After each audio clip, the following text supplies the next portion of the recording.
Eu só queria fazer uma brincadeira. E acabei descobrindo que meu marido tinha acabado de me trair. Meu nome é Larissa, tenho 28 anos, e sempre me orgulhei de ser o tipo de esposa que confia, que dá espaço, que respeita. Nunca fui dessas mulheres que ficam no pé do marido, conferindo o celular ou questionando cada saída. Acreditava que um relacionamento saudável precisava de liberdade e confiança mútua. Que ironia, não é? Fernando e eu estávamos juntos há 5 anos, casados há 2. Ele era contador em uma empresa de médio porte. Eu trabalhava como designer gráfica freelancer. Tínhamos uma vida tranquila, sem grandes luxos, mas confortável. Morávamos em uma casa alugada no centro de Ribeirão Preto, um cantinho aconchegante que eu havia decorado com muito carinho. Toda quarta-feira era sagrada para Fernando. Era o dia que ele saía para jogar futebol com os amigos. O famoso racha do trabalho, como ele sempre dizia. Eu não só não me incomodava, como incentivava. Achava importante que ele tivesse seus momentos de lazer, assim como eu também tinha os meus, saindo com minhas amigas ou simplesmente curtindo uma boa série em casa. Amor, hoje tem jogo. Vou chegar um pouco mais tarde. Ele sempre dizia, me dando um beijo na testa antes de sair. Tudo bem, querido. Diverte-se e toma cuidado. Eu respondia genuinamente feliz por vê-lo relaxado. Essa rotina funcionava perfeitamente para nós dois. Eu aproveitava as quartas-feiras para colocar a casa em ordem, assistir aos programas que ele não gostava, ou simplesmente relaxar do jeito que eu mais gostava. Era um acordo tácito que funcionava há meses. Tiago era o melhor amigo de Fernando desde a época da faculdade. Eles se conheceram no primeiro semestre de Ciências Contábeis e viraram inseparáveis. Tiago era casado com a Emanuele, uma mulher linda de 26 anos que trabalhava como recepcionista em uma clínica médica. Eles tinham um relacionamento que sempre me pareceu estranho. Ele era muito ciumento e possessivo, enquanto ela era extrovertida e gostava de chamar atenção. Essa Emanuele é meio esquisita, eu comentava às vezes com Fernando. Ah, Larissa, você que não conhece ela direito. É só o jeito dela mesmo, ele sempre defendia. Eu nunca insisti no assunto. Afinal, não era minha vida, não era meu problema. Mas sempre achei que havia algo ali que não batia direito. Naquela quarta-feira fatídica, 23 de outubro, tudo começou como sempre. Fernando saiu às 7 da noite, como de costume, me dando o beijo de despedida habitual. Tchau, amor. Não me espera acordada se eu atrasar. Ele disse, ajeitando a mochila no ombro. Pode deixar. Boa partida, respondi, já pensando no que ia assistir na televisão. Mas, em vez de ir direto para o sofá, resolvi que era hora de enfrentar uma tarefa que eu vinha adiando há semanas, arrumar meu guarda-roupa. A situação estava insustentável. Roupas de inverno misturadas com as de verão, peças que eu não usava há anos ocupando espaço, outras que eu havia comprado e nem sequer havia experimentado. Comecei o processo metodicamente. Tirei todas as roupas do armário e as coloquei em cima da cama king size que dividíamos. Blusas, calças, vestidos, casacos, tudo foi parar ali, formando uma montanha colorida de tecidos. Estava separando as peças por categoria quando meu celular tocou. Era minha mãe, Dona Conceição, com aquela voz animada que ela sempre usava quando tinha uma fofoca fresquinha para contar. Larissa, minha filha, você não vai acreditar no que aconteceu aqui no prédio.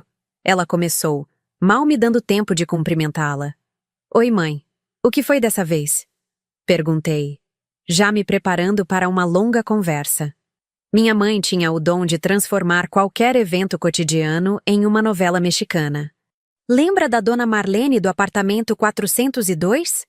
Pois é, descobrimos que ela está namorando o síndico do prédio. Aquele homem casado, pai de família, imagina só. E lá se foi mais de 1 hora da minha vida, ouvindo todos os detalhes sórdidos do romance proibido dos vizinhos da minha mãe. Enquanto ela falava, eu tentava continuar organizando as roupas, mas era impossível prestar atenção nas duas coisas ao mesmo tempo. Mãe, essa história está muito confusa. Deixa eu te ligar depois. Estou no meio de uma faxina aqui. Tentei encerrar a conversa depois de 1 hora e 15 minutos. Tá bom, filha. Mas depois eu te conto o resto. Você não faz ideia da confusão que isso virou. Quando finalmente desliguei, voltei ao meu projeto de organização. Havia perdido o fio da meada, mas não desisti. Comecei a dobrar tudo novamente, separando as peças que ainda usava das que iriam para a doação. 40 minutos depois, quando eu estava justamente terminando de dobrar a última pilha de blusas, ouvi a chave girando na fechadura. Fernando estava chegando. Estranhei o horário. Normalmente, ele voltava do futebol por volta das 10h30, 11 horas da noite. Eram apenas 9h45. Muito cedo para quem havia saído para jogar bola. Ele entrou no quarto e, ao ver toda aquela organização impecável sobre a cama, pilhas perfeitamente dobradas, roupas separadas por tipo e cor, simplesmente congelou na porta. O rosto dele perdeu toda a cor. Ficou pálido como papel, os olhos arregalados, como se estivesse vendo um fantasma. Ficou parado ali, me encarando, com uma expressão que eu nunca havia visto antes. Por que essas roupas estão todas assim? Ele perguntou, com uma voz estranha, trêmula. Foi nesse momento que uma ideia travessa passou pela minha cabeça. Não sei o que me deu, mas resolvi fazer uma brincadeira com ele. Talvez fosse o cansaço da arrumação. Talvez fosse só o prazer de vê-lo surpreso, mas decidi brincar um pouco. Coloquei a expressão mais séria que consegui e olhei diretamente nos olhos dele. Eu estou arrumando minhas coisas para ir embora, disse, mantendo o tom grave e solene. Se ele estava pálido antes, agora estava transparente. As pernas dele pareciam ter virado gelatina. Ir embora? Por quê? Ele gaguejou. Porque eu descobri o que você andou aprontando. Continuei, fingindo uma decepção profunda. O mundo dele desabou ali mesmo. Ele se apoiou no batente da porta, como se fosse desmaiar. Estava suando frio, tremendo, ofegante. Larissa, eu posso explicar. Ele começou, com a voz embargada. Eu não estava entendendo nada.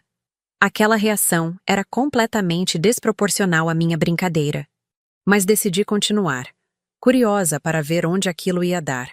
Sinceramente, Fernando, eu nunca imaginei que você fosse capaz disso comigo.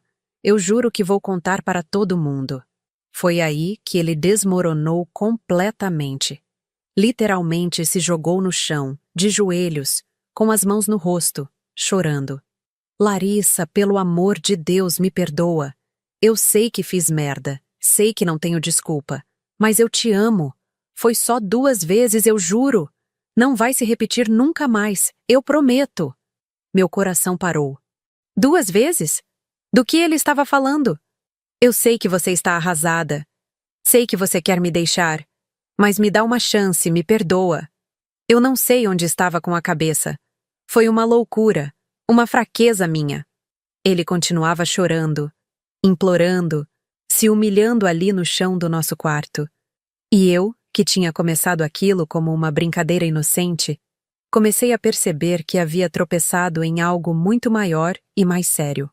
Por favor, não conta para ninguém, principalmente não fala para o Tiago. Se ele descobre, você sabe como ele é, ele me mata. Tiago? O que o Tiago tinha a ver com isso? Minha mente começou a funcionar em velocidade máxima. Ele havia mencionado 2 vezes. Havia implorado para eu não contar para o Tiago. Estava desesperado de um jeito que não fazia sentido nenhum para uma simples brincadeira. Fernando, eu disse com uma calma que não sentia. Me conta exatamente o que aconteceu. Ele levantou os olhos vermelhos e inchados para mim, ainda trêmulo. Você não sabe os detalhes? Perguntou confuso. Eu quero ouvir da sua boca. Respondi, cruzando os braços. Ele respirou fundo, limpou o rosto com as costas da mão e começou a falar. Foi com a Emanuele. Aconteceu 2 vezes.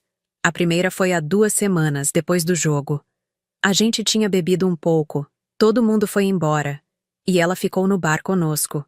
O Tiago tinha ido embora mais cedo porque tinha que trabalhar no dia seguinte. Eu senti o chão desaparecer debaixo dos meus pés. Emanuele, a mulher do melhor amigo dele.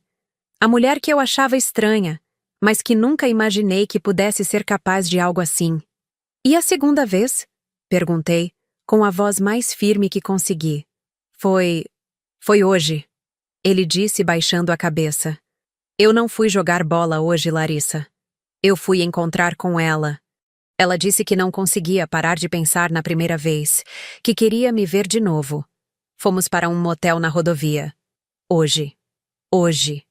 Enquanto eu estava em casa, organizando roupas e conversando com minha mãe sobre a fofoca dos vizinhos, meu marido estava em um motel com a mulher do melhor amigo dele. Ela deu em cima de mim, Larissa. Ela que insistiu, ela que não me deixava em paz. Eu fui fraco, eu sei, mas foi ela que provocou tudo. Típico. Na hora de assumir a responsabilidade, a culpa era sempre da mulher. Eu sei que não tenho desculpa, mas você tem que entender que eu estava vulnerável. Ela é muito insistente, muito sedutora. Eu não consegui resistir. Ele continuou nessa ladainha por mais alguns minutos, alternando entre assumir a culpa e jogá-la toda para a Emanuele. Falou sobre como se arrependia, como aquilo não significava nada, como ele me amava e só queria salvar nosso casamento. Quando ele terminou de falar, eu me aproximei dele, que ainda estava no chão, e disse com toda a calma do mundo: Pois saiba que eu não sabia de nada disso. Eu estava só arrumando meu guarda-roupa. Isso tudo foi só uma brincadeira. E você acabou de se entregar. A expressão dele foi impagável. Primeiro confusão, depois choque. Por fim, uma mistura de raiva e desespero. Como assim brincadeira? Ele perguntou, ainda sem acreditar. Exatamente isso que você ouviu. Eu não sabia de nada. Não desconfiava de nada. Você mesmo se dedurou. Ele ficou em silêncio por alguns segundos, processando a informação. Depois, tentou se aproximar de mim. Larissa, então quer dizer que a gente pode conversar? Pode resolver isso? Não, eu o interrompi. Não vamos resolver nada. Você me traiu 2 vezes com a mulher do seu melhor amigo. Você me mentiu na cara durante semanas. Você acabou de confirmar que hoje, quando disse que ia jogar bola, foi para um motel com ela. Mas amor. Não me chama de amor. Então é o seguinte, quem vai sair dessa casa é você. Ou você arruma suas coisas e vai embora agora, ou eu conto para o Tiago com quem foi que você me traiu. Ele sabia que eu não estava blefando. Conhecia o Tiago melhor que ninguém. Sabia que o amigo tinha um temperamento explosivo, que era extremamente possessivo com a Emanuele, e que seria capaz de fazer uma besteira se descobrisse. Você não faria isso, ele disse, mas sem convicção. Você quer apostar? Pega o telefone e liga para ele agora. Conta para ele onde você esteve hoje à tarde. Fernando ficou mais 10 minutos tentando negociar, implorar, chantagear emocionalmente. Disse que eu estava sendo cruel, que estava destruindo 5 anos de relacionamento por causa de 2 bobagens. Mas eu não estava mais ouvindo. Minha mente estava ocupada processando tudo o que havia descoberto. As mentiras constantes, as quartas-feiras que não eram realmente quartas-feiras de futebol, a traição com alguém que frequentava nossa casa, que eu considerava uma amiga. 15 minutos, eu disse, olhando para o relógio no criado mudo. Você tem 15 minutos para arrumar suas coisas e sair, ou eu ligo para o Tiago. Ele percebeu que eu estava falando sério. Calado, cabeça baixa, foi até o armário e começou a juntar suas roupas. Colocou tudo em 2 malas grandes, pegou alguns objetos pessoais, seus produtos de higiene. Onde eu vou ficar? Perguntou, mais para si mesmo do que para mim. Isso não é mais problema meu. Respondi, me mantendo firme. Ele terminou de arrumar as coisas em silêncio. Antes de sair, tentou mais uma vez. Larissa, a gente não pode conversar direito sobre isso? Talvez com um tempo você consiga me perdoar. Sai, Fernando. Sai antes que eu mude de ideia e ligue para o Tiago mesmo. Ele pegou as malas e foi embora. Ouvi o carro dele saindo da garagem e só então eu desabei. Chorei por horas, não só pela traição, mas pela humilhação, pela descoberta de que minha confiança havia sido completamente quebrada, de que meu casamento havia sido uma mentira durante semanas, talvez meses. Chorei também por ter sido tão ingênua. por não ter percebido os sinais que agora pareciam óbvios. Os celulares guardados, os banhos demorados depois do futebol, as conversas interrompidas quando eu chegava perto. Nos dias seguintes, Fernando tentou me procurar várias vezes. Ligava, mandava mensagens, aparecia no meu trabalho, sempre com a mesma conversa, que se arrependia, que tinha sido um erro, que queria reconquistar minha confiança. Eu não cedi. Não porque não sentisse nada por ele ainda, mas porque sabia que não conseguiria mais confiar. Como olhar para ele toda quarta-feira e não me perguntar onde ele estava realmente indo? Como dividir uma cama com alguém que havia me traído com a mulher do melhor amigo dele? Mas eu não contei para o Tiago. Não porque tivesse pena do Fernando, mas porque conhecia o temperamento do Tiago. Ele era do tipo que resolvia as coisas na porrada primeiro e pensava depois. Tinha medo real de que ele fizesse alguma besteira e acabasse se prejudicando. Preferi me preservar e deixar que a vida se encarregasse de fazer justiça. E não demorou muito para isso acontecer. 2 semanas após o Fernando ter saído de casa, eu estava no supermercado quando encontrei a Renata, irmã do Alberto, outro integrante da turma do futebol. Larissa, que bom te ver. Soube que você e o Fernando estão separados. Sinto muito, ela disse com aquela cara de piedade que eu estava começando a odiar. Obrigada, Renata. Essas coisas acontecem, respondi tentando ser educada. Mas você soube do que aconteceu com o Tiago e a Emanuele? Ela perguntou, baixando a voz conspirativamente. Meu coração acelerou. Não, o que aconteceu? Ele pegou ela na cama com o Maurício. Imagina só. Coitado do Tiago, ele está destruído. Maurício, outro do grupo. Então não era só o Fernando. A Emanuele estava passando o rodo no time inteiro. Quando isso aconteceu? Perguntei tentando soar casual. Semana passada. O Tiago chegou em casa mais cedo do trabalho e encontrou os dois no flagra. Diz que foi uma confusão terrível. Ele partiu para cima do Maurício, quebraram meio apartamento. A Emanuele estava histérica, gritando que não era nada daquilo, que tinha sido só uma vez. E o que aconteceu depois? O Tiago expulsou os dois de casa. Dizem que o Maurício foi parar no hospital, levou uma surra terrível. A Emanuele saiu de casa só com a roupa do corpo. Agora está morando com a mãe. Eu fingi surpresa e choque, mas por dentro estava sentindo uma satisfação terrível. A vida havia se encarregado de fazer justiça muito mais rápido do que eu imaginava. Que situação terrível, comentei, balançando a cabeça. Pois é. E o pior é que agora estão saindo uns boatos de que não foi só com o Maurício. Dizem que ela andava saindo com vários da turma. Você sabe como é. Quando a casa cai, aparece tudo. Vários da turma. Fernando havia me dito que foram só 2 vezes, mas eu tinha certeza de que havia mais. Homens que traem sempre minimizam, sempre contam só uma parte da verdade. Bom, Renata, tenho que ir. Foi bom te ver. Me despedi, ansiosa para processar tudo aquilo em casa. Nos dias seguintes, mais detalhes da confusão chegaram até mim através de diferentes fontes. Aparentemente, a briga entre Tiago e Maurício havia sido épica.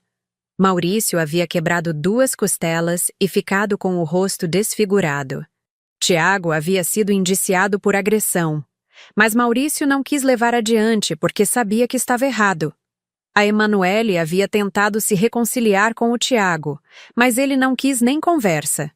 Havia mudado a fechadura de casa, bloqueado ela em todas as redes sociais, e disse para todo mundo que a considerava morta. E Fernando? Fernando ficou quietinho no canto dele. Não fez nenhum comentário sobre a separação do casal, não foi visitar o amigo, não se manifestou de forma alguma. Estava com medo de que, no meio da confusão, seu nome também viesse à tona. Mas a vida ainda não havia terminado de fazer justiça comigo. 3 semanas depois da separação, Fernando apareceu na minha porta. Estava com uma cara péssima, magro, barba por fazer, olhos fundos. Larissa, a gente precisa conversar, ele disse. Não temos nada para conversar, Fernando, respondi. Mas não fechei a porta na cara dele. Curiosidade feminina.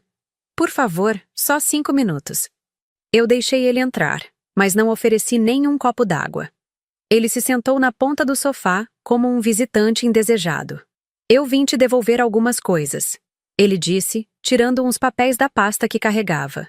Eram os documentos do carro e da moto. Ele estava transferindo os dois para o meu nome. Por que você está fazendo isso? Perguntei desconfiada. Porque eu devo isso para você. Porque eu estraguei tudo. Porque eu sei que você podia ter me ferrado muito mais do que ferrou. Ele não estava errado. Se eu tivesse contado para o Tiago na época, Fernando provavelmente teria apanhado tanto quanto o Maurício. Talvez até pior, porque a traição com a esposa do melhor amigo é considerada uma das piores quebras de confiança que existem entre homens. Você não precisa fazer isso, eu disse, mas não devolvi os documentos. Preciso sim, e quero que você saiba que eu aprendi a lição. Não vou mais atrás de você. Não vou mais te incomodar. Você já deixou bem claro que não quer nada comigo. Ele parecia sincero. Parecia finalmente ter entendido a gravidade do que havia feito. Mas eu tenho um pedido para fazer. Ele continuou. Que pedido? Se um dia alguém perguntar sobre o que aconteceu entre a gente, você pode não entrar em detalhes? Principalmente sobre a Emanuele. Ah, então era isso. Ele estava com medo de que eu abrisse a boca e contasse para todo mundo que ele também havia transado com a Emanuele. Com o escândalo que havia se formado, ele sabia que se seu nome fosse associado à história, seria o fim da reputação dele. Você está com medo de que eu conte que você também comeu a mulher do Tiago. Não foi uma pergunta, foi uma constatação. Ele baixou a cabeça, confirmando. Por que eu faria isso, Fernando? O que eu ganharia humilhando você em público? Nada. Você não ganharia nada. Mas muita gente faria só por vingança. Ele não estava errado. Muitas mulheres traídas fazem questão de expor o ex-marido, de contar para todo mundo os detalhes sórdidos da traição. Mas eu não era assim. Nunca fui de lavar roupa suja em público. Pode ficar tranquilo. Eu não vou sair por aí contando detalhes da nossa separação. O alívio no rosto dele foi visível. Obrigado, Larissa. Sério. Obrigado. Ele ficou mais alguns minutos, tentando fazer uma conversa civilizada, mas o clima estava pesado demais. Quando saiu, eu sabia que provavelmente não o veria mais por um bom tempo. E estava certa. Nos meses seguintes, Fernando sumiu do mapa. Mudou de emprego, se mudou para outro bairro, saiu de todas as redes sociais. Soube por terceiros que ele havia entrado em depressão, que estava fazendo terapia, que havia parado de sair de casa nos fins de semana. Tiago também nunca mais foi o mesmo. O homem que antes era extrovertido e brincalhão se transformou em alguém amargo e desconfiado. Vendeu o apartamento onde morava com a Emanuele, se mudou para outro bairro, evitava todos os lugares onde poderia encontrar alguém da antiga turma. A Emanuele tentou reconstruir a vida, mas não foi fácil. Numa cidade como Ribeirão Preto, onde todo mundo conhece todo mundo, a fama de mulher que trai com os amigos do marido gruda na pessoa. Ela teve que mudar de emprego, perdeu várias amizades, passou a ser vista com desconfiança por outras mulheres casadas. Maurício também saiu de Ribeirão Preto. Depois da surra que levou e da exposição pública, decidiu que era melhor recomeçar em outro lugar. Ouvi dizer que se mudou para São Paulo, onde tinha uns parentes. E eu? Eu fiquei com o carro, com a moto, com a casa e com a satisfação de ter descoberto a verdade antes que ela me destruísse completamente. Não vou mentir. Os primeiros meses foram difíceis. Tive que lidar com a solidão, com a sensação de ter sido enganada, com a reconstrução da minha autoestima.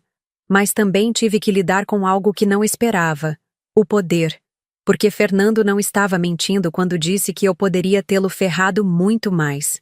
Eu tinha uma informação que poderia destruir completamente a vida dele, e ele sabia disso.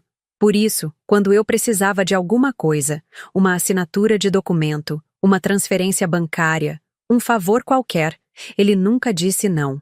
Não porque me amasse ainda, mas porque tinha medo do que eu poderia fazer se me irritasse. Era um poder que eu nunca havia experimentado antes. O poder de ter alguém na palma da mão, de saber que ele faria qualquer coisa para manter meu silêncio. Aprendi que às vezes a maior vingança não é a explosão pública. Não é a humilhação na frente de todos. Às vezes a maior vingança é o poder silencioso. É saber que a pessoa que te machucou vai ter que viver para sempre com medo de você. Fernando nunca mais teve uma noite de sono tranquila. Toda vez que seu telefone tocava, ele se perguntava se era alguém que havia descoberto sobre a Emanuele. Toda vez que encontrava alguém da antiga turma, ficava paranoico, achando que eu havia contado alguma coisa. E o mais interessante, eu nunca ameacei ele diretamente. Nunca disse: se você não fizer isso, eu conto para todo mundo. Não precisava. Ele sabia que eu sabia. E isso era suficiente para mantê-lo na linha. 6 meses depois da nossa separação, eu estava em um bar com minhas amigas quando Fernando apareceu. Estava acompanhado de uma mulher que eu não conhecia. Uma loira alta e magra que parecia bem mais nova que ele. Ele me viu e ficou claramente desconfortável. Tentou sair sem me cumprimentar, mas eu acenei para ele. Não por educação, mas para deixar claro para a mulher que estava com ele que nós nos conhecíamos. Ele não teve escolha. Veio até a minha mesa. "Oi, Larissa", disse, visivelmente nervoso. "Oi, Fernando. Não vai me apresentar a sua acompanhante?" A mulher, que se chamava Patrícia, parecia curiosa sobre quem eu era. Fernando me apresentou apenas como uma amiga, mas eu fiz questão de corrigir. "Na verdade, nós fomos casados", disse sorrindo docemente. A cara da Patrícia foi impagável. Ela olhou para Fernando com aquela expressão de: "Por que você não me contou que sua ex-mulher estava aqui?" "Ah, é. A Larissa e eu fomos casados por um tempo", Fernando confirmou, constrangido. "Que coincidência vocês se encontrarem aqui", Patrícia comentou, tentando parecer casual. "Ribeirão Preto é pequena, não é mesmo?" Respondi, mantendo o sorriso. Conversei com os dois por alguns minutos. Fiz perguntas sobre o relacionamento deles, sobre como se conheceram, sobre os planos para o futuro. Fernando respondeu tudo com monossílabos, claramente querendo ir embora. Quando eles finalmente se despediram, ouvi Patrícia perguntando para ele enquanto se afastavam: "Por que você não me contou que sua ex-mulher ia estar aqui?" "Eu não sabia", ele respondeu irritado. "Mas você podia ter me falado que ela é bonita assim."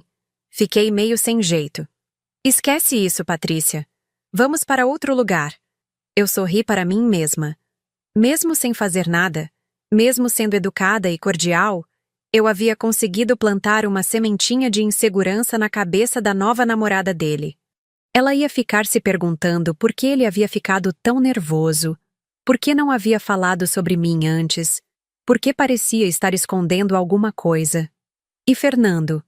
Fernando ia ter que lidar com as perguntas dela, com as desconfianças dela, com a paranoia dele mesmo. Porque ele sabia que eu não havia falado nada daquela vez, mas não tinha garantia de que não falaria na próxima. Esse é o problema de quem trai e mente. Perde a capacidade de confiar que os outros também não vão trair e mentir. Fernando ia viver para sempre com medo de que eu contasse a verdade. E, ironicamente, essa era uma punição muito maior do que qualquer vingança pública que eu pudesse ter feito. 1 ano depois da nossa separação, eu estava refazendo minha vida. Havia começado a namorar o Rodrigo, um arquiteto que conhecia através de uma amiga. Ele era tudo o que Fernando não era. Honesto, transparente, presente. "Você já foi casada antes?" Ele me perguntou quando nosso relacionamento começou a ficar sério. "Já." "Mas não deu certo", respondi sem entrar em detalhes. "Quer me contar o que aconteceu?" "Ele me traiu", disse, simples assim. "Que idiota", foi a resposta dele. E realmente, Fernando havia sido um idiota. Havia trocado um relacionamento estável, uma mulher que confiava nele, uma vida tranquila, por 2 transadas furtivas com a mulher de um amigo. Havia perdido tudo por quase nada. Mas eu não sentia mais raiva dele. Não sentia mais dor. Sentia uma mistura de pena e satisfação. Pena porque ele havia destruído a própria vida por pura burrice. Satisfação porque a vida havia se encarregado de fazer justiça de uma forma que eu nunca poderia ter planejado.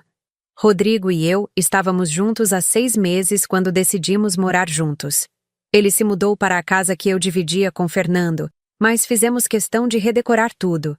Queríamos que aquele espaço fosse nosso, não uma versão reformada do que eu havia construído com meu ex-marido. Você tem certeza de que não se incomoda de morar aqui? Ele perguntou enquanto pintávamos as paredes da sala. Por que eu me incomodaria? Esta é minha casa. Eu que escolhi ela, eu que decorei, eu que transformei em lar. Por que eu deveria sair por causa do que ele fez? Rodrigo sorriu e me deu um beijo na testa. Você é mais forte do que imagina. E era verdade. O que havia acontecido comigo me fez descobrir uma força que eu não sabia que tinha. A capacidade de não ser vítima, de não me deixar destruir pela traição, de transformar dor em poder. 2 anos depois da separação, eu estava em um shopping center quando vi uma cena que me fez sorrir internamente. Era Fernando, empurrando um carrinho de bebê ao lado da mesma Patrícia que eu havia conhecido no bar. Ela estava visivelmente grávida, devia estar no 7º ou 8º mês. Eles pareciam felizes, conversando e rindo enquanto faziam compras para o bebê. Por um momento, senti uma pontada de algo que pode ter sido nostalgia. Afinal, Fernando e eu havíamos conversado sobre ter filhos durante nosso casamento. Quando você acha que seria uma boa hora para a gente tentar engravidar? Ele havia perguntado certa vez. Talvez quando estivermos mais estabilizados financeiramente. Quando conseguirmos comprar nossa casa própria. Eu havia respondido. Mas olhando agora para ele com a nova família, percebi que não sentia inveja. Sentia curiosidade. Será que ele havia contado para a Patrícia sobre a traição? Será que ela sabia que tipo de homem havia escolhido para ser pai do filho dela? Provavelmente não. Homens como Fernando são especialistas em reescrever a própria história. Apostava que ele havia contado para ela que nosso casamento havia acabado por incompatibilidade, ou porque crescemos em direções diferentes, ou qualquer outra desculpa vaga que não envolvesse assumir responsabilidade. Decidi não me aproximar deles. Não porque tivesse medo do constrangimento, mas porque não queria contaminar aquele momento deles com o passado. Se eles eram felizes, se ele havia realmente mudado, quem era eu para interferir? Mas o destino, como sempre, tinha outros planos. Eles me viram antes que eu pudesse sair discretamente. Fernando congelou por um segundo, aquele mesmo olhar de pânico que eu já conhecia tão bem. Patrícia me reconheceu imediatamente e acenou sorrindo. Larissa! Que coincidência! Ela disse, se aproximando com o carrinho. Oi, Patrícia. Oi, Fernando. Cumprimentei, mantendo o tom neutro. Olha só, ela disse, apontando para a barriga. Estamos esperando um bebê. Que maravilha! Parabéns para vocês dois, respondi, e era sincero. Independentemente do que Fernando havia feito comigo, aquela criança era inocente e merecia ser bem-vinda ao mundo. É um menino, Fernando disse pela primeira vez participando da conversa. Que emocionante. Vocês já escolheram o nome? Gabriel, Patrícia respondeu radiante. Fernando escolheu. É o nome do avô dele. Conversamos por alguns minutos sobre a gravidez, sobre os preparativos, sobre a ansiedade de ser pai pela primeira vez. Fernando gradualmente relaxou, percebendo que eu não ia fazer nenhuma maldade. Bom, não vou atrapalhar as compras de vocês, disse, me preparando para ir embora. Larissa, Fernando me chamou quando eu já estava me afastando. Sim? Obrigado, ele disse simplesmente. Eu entendi. Obrigado por não ter estragado aquele momento. Obrigado por não ter contado nada para a Patrícia. Obrigado por ter deixado ele seguir em frente com a vida. De nada, respondi. E dessa vez foi ele quem entendeu. De nada porque eu havia escolhido ser a pessoa maior, não porque ele merecia. Saí do shopping pensando em como a vida é estranha. Ali estava Fernando, construindo uma nova família, provavelmente sendo um marido melhor para a Patrícia do que havia sido para mim. Não porque ela fosse melhor do que eu, mas porque ele havia aprendido na marra o que acontece quando se perde uma boa mulher. E eu? Eu estava construindo minha própria vida nova, com alguém que me valorizava, que me respeitava, que nunca me daria motivos para duvidar da palavra dele. 3 anos se passaram. Rodrigo e eu nos casamos em uma cerimônia pequena, só com família e amigos próximos. Ele havia pedido minha mão de uma forma romântica e genuína, muito diferente do pedido de casamento do Fernando, que agora me parecia mecânico e sem alma. Eu quero passar o resto da minha vida provando que você tomou a decisão certa, Rodrigo disse quando colocou a aliança no meu dedo. E ele estava cumprindo a promessa. Todos os dias eu acordava sabendo exatamente onde meu marido estava, o que ele estava fazendo, com quem ele estava. Não porque eu controlasse ou desconfiasse, mas porque ele fazia questão de me incluir em todos os aspectos da vida dele. Amor, vou passar no supermercado antes de voltar para casa. Precisa de alguma coisa? Ele me ligava do trabalho. Hoje vou tomar uma cerveja com o pessoal depois do trabalho. Quer vir junto ou prefere que eu chegue cedo? Ele sempre perguntava antes de fazer qualquer programa social. Era o oposto completo do casamento que eu havia tido com Fernando. Com Rodrigo, não existiam segredos, não existiam saídas de futebol misteriosas, não existiam celulares virados para baixo, ou conversas interrompidas quando eu chegava perto. Em uma dessas tardes de sábado, Rodrigo e eu estávamos fazendo um churrasco no quintal quando minha vizinha, Dona Rosa, veio conversar por cima do muro. Larissa, querida, você soube que seu ex-marido se mudou de volta para o bairro? Meu coração deu um pulo. Fernando? Como assim? Pois é, minha filha. Ele comprou a casa da esquina, aquela azul que estava à venda. Vi a mudança chegando na semana passada. Rodrigo me olhou, percebendo minha surpresa. Ele está morando sozinho? Perguntei curiosa. Não, está com a esposa e o filhinho. Um bebê lindo, deve ter uns 2 anos já.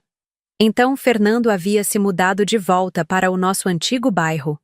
Para 3 quarteirões de distância da casa onde havíamos morado juntos. Onde ele havia me traído.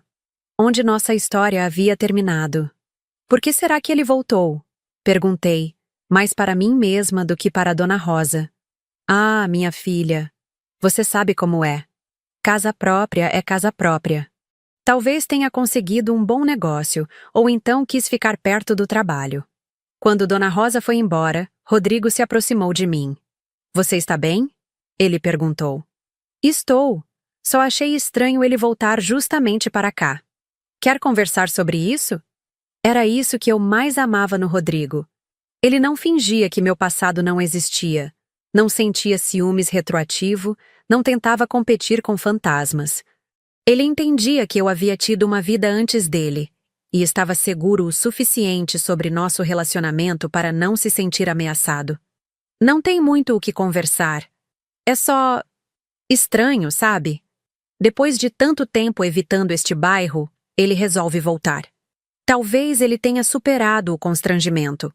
Ou talvez tenha sido mesmo só uma questão de oportunidade. Rodrigo provavelmente estava certo, mas uma parte de mim ficou se perguntando se havia algo mais por trás dessa mudança. Fernando sempre foi territorial, possessivo à sua maneira. Será que voltar para o bairro era uma forma de marcar território? De mostrar que havia superado o passado? 2 semanas depois, eu descobri a resposta. Estava voltando da padaria numa manhã de domingo quando vi Fernando lavando o carro na frente da casa nova. Ele estava de bermuda e regata, com o pequeno Gabriel brincando no quintal ao lado. A cena era doméstica, pacífica, normal. Ele me viu e acenou, como se fôssemos velhos conhecidos que se encontram casualmente. Como se não houvesse história nenhuma entre nós. Oi, Larissa, tudo bem? Tudo, Fernando. E você? Tudo ótimo. Esta é nossa casa nova. Ele disse, apontando para a construção. Conseguimos um preço muito bom. Que legal. O bairro é ótimo mesmo. Gabriel, que devia ter uns 2 anos e meio, veio correndo até a grade. Era uma criança linda, com os olhos claros da mãe e o sorriso do pai. Esse é o Gabriel? Perguntei, sorrindo para o menino. É. Gabriel, fala oi para a tia Larissa. Oi, tia, o menino disse timidamente. Meu coração apertou um pouco. Não de tristeza, mas de uma emoção complexa que eu não sabia nomear. Aquela criança poderia ter sido minha filha, se Fernando não tivesse feito as escolhas que fez. Onde está a Patrícia? Perguntei. Ah, ela foi na casa da mãe com o Gabriel. Hoje é só eu e ele aqui. Conversamos por mais alguns minutos sobre trivialidades. O trânsito do bairro, os novos estabelecimentos comerciais, a qualidade das escolas da região. Como se fôssemos simplesmente dois vizinhos fazendo conversa fiada. Mas quando eu estava me despedindo, Fernando disse algo que me fez entender por que ele havia voltado. Larissa, é bom saber que você está bem, que conseguiu seguir em frente. Obrigada, Fernando. E é bom saber que a gente pode se encontrar assim, numa boa, como pessoas civilizadas. Ah, então era isso. Ele havia voltado para o bairro para testar se ainda havia tensão entre nós. Para ver se eu havia realmente superado tudo. Se ele poderia morar ali sem medo de retaliações ou constrangimentos. Era uma estratégia inteligente, eu tinha que admitir. Se eu fosse o tipo de pessoa que guarda rancor, que procura confusão, que quer causar problemas, eu não reagiria bem ao vê-lo ali, na minha cara, toda semana. Mas como eu reagira com naturalidade, como havia sido educada e cordial, ele havia recebido a confirmação de que estava seguro, de que eu não era uma ameaça para sua nova vida. Claro, Fernando. Somos adultos. É isso aí. Bem, qualquer coisa, somos vizinhos agora. Qualquer problema, pode contar comigo. Qualquer problema, pode contar comigo. A ironia era deliciosa. O homem que havia sido o maior problema da minha vida estava se oferecendo para me ajudar com outros problemas. Obrigada. Boa sorte na casa nova. Quando cheguei em casa, Rodrigo estava na cozinha preparando o almoço. Como foi a caminhada? Ele perguntou. Interessante. Encontrei o Fernando. Ah, é? Como foi? Normal. Cordial. Ele estava com o filho. E como você se sentiu? Era isso que eu mais amava no meu marido. Ele sempre fazia as perguntas certas, sempre se importava genuinamente com meus sentimentos, sempre me dava espaço para processar as coisas. Bem, um pouco nostálgica talvez, mas bem. É estranho ver como as coisas poderiam ter sido diferentes. Você se arrepende de alguma coisa? Não, respondi sem hesitar. Não me arrependo de nada. Se ele não tivesse me traído, eu nunca teria conhecido você. Rodrigo sorriu e me deu um beijo. Então eu tenho que agradecer a ele, brincou. Por favor, não faz isso. O ego dele já é grande demais. Nós rimos, e a tensão que eu nem sabia que estava sentindo desapareceu completamente. Nos meses seguintes, encontrei Fernando algumas vezes no bairro, no supermercado, na farmácia, na padaria, sempre acompanhado da família, sempre cordial, sempre tentando mostrar como estava feliz e realizado. E talvez estivesse mesmo. Talvez a traição, a separação, toda a confusão que se seguiu, tenham sido a lição que ele precisava para se tornar um homem melhor. Mas eu também sabia que, independentemente de como ele estava agora, ele carregaria para sempre a lembrança do que havia perdido. Toda vez que me via, ele se lembrava da mulher que havia traído por nada, da vida estável que havia destruído por 2 transadas furtivas. E isso era suficiente para mim. Não precisava de mais vingança. Não precisava de mais justiça. O simples fato de ele ter que me ver ocasionalmente, de ter que fingir normalidade enquanto se lembrava da própria estupidez, já era punição suficiente. 5 anos depois da nossa separação, eu estava grávida. Rodrigo e eu havíamos decidido que estava na hora de aumentar a família, e tudo havia acontecido naturalmente, sem pressa, sem pressão. Será que vai ser menino ou menina? Rodrigo perguntava toda noite, com a mão na minha barriga ainda pequena. Tanto faz. Só quero que seja saudável, eu respondia. E que tenha o seu sorriso. Ele sempre completava. Era tudo tão diferente do que havia sido com Fernando. Com ele, a conversa sobre filhos sempre esbarrava em questões práticas, financeiras, de timing. Com Rodrigo, era pura felicidade, pura expectativa positiva. Numa dessas tardes de domingo, eu estava no parquinho do bairro, lendo um livro no banco enquanto aproveitava o sol, quando vi Fernando chegando com Gabriel. O menino estava maior, devia ter uns 4 anos, e correu direto para o escorregador. Fernando me viu e acenou, como sempre fazia. Veio se sentar no banco ao lado do meu. Oi, Larissa. Como vai? Tudo bem, Fernando. E você? Bem também. O Gabriel estava doido para vir no parquinho. Conversamos sobre trivialidades enquanto víamos o menino brincar, até que ele reparou na minha barriga, que já estava começando a aparecer. Você está grávida? Perguntou com uma expressão que eu não consegui decifrar. Estou. De 3 meses. Parabéns. O Rodrigo deve estar nas nuvens. Está mesmo. Ficamos em silêncio por alguns minutos, cada um perdido nos próprios pensamentos. Larissa, ele disse finalmente. Sim? Eu só queria que você soubesse que... Eu me arrependo. Não de você ter descoberto, não das consequências. Eu me arrependo de ter feito. Era a primeira vez, em 5 anos, que ele assumia a responsabilidade completa, sem tentar dividir a culpa com a Emanuele, sem tentar minimizar o que havia acontecido. Eu sei, Fernando. Você era uma boa esposa. Melhor do que eu merecia. Você não precisa falar isso. Preciso sim, porque é verdade. E porque eu quero que você saiba que eu aprendi, que eu nunca mais fiz nada parecido. Olhei para ele e vi sinceridade nos olhos. Talvez ele realmente tivesse aprendido. Talvez a dor de perder tudo tenha sido o choque de realidade que ele precisava. Fico feliz que você tenha aprendido, Fernando. De verdade. E eu fico feliz que você seja feliz. Você merece. Gabriel veio correndo até nós, suado e sorridente. Pai, vamos no balanço agora? Vamos, filho. Tchau, Larissa. Cuida bem dessa criança aí. Pode deixar. Tchau, Gabriel. Tchau, tia. Enquanto os via se afastando, pensei em como a vida é circular. Ali estava Fernando, sendo o pai que talvez nunca teria sido se continuasse casado comigo. E ali estava eu, grávida do homem que realmente merecia ser pai dos meus filhos. Tudo havia se encaixado do jeito que deveria. A traição, por mais dolorosa que tenha sido na época, havia sido necessária para que eu descobrisse que merecia mais, que merecia um amor verdadeiro, uma confiança real, uma parceria de verdade.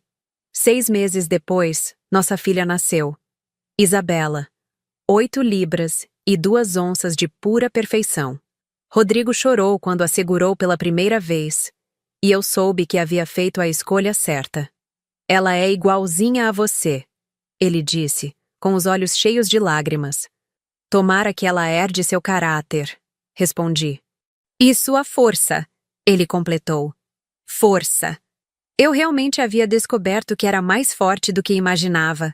A traição de Fernando poderia ter me destruído, poderia ter me tornado uma pessoa amarga e desconfiada. Mas eu havia escolhido usar aquela experiência para crescer, para aprender, para me tornar uma pessoa melhor.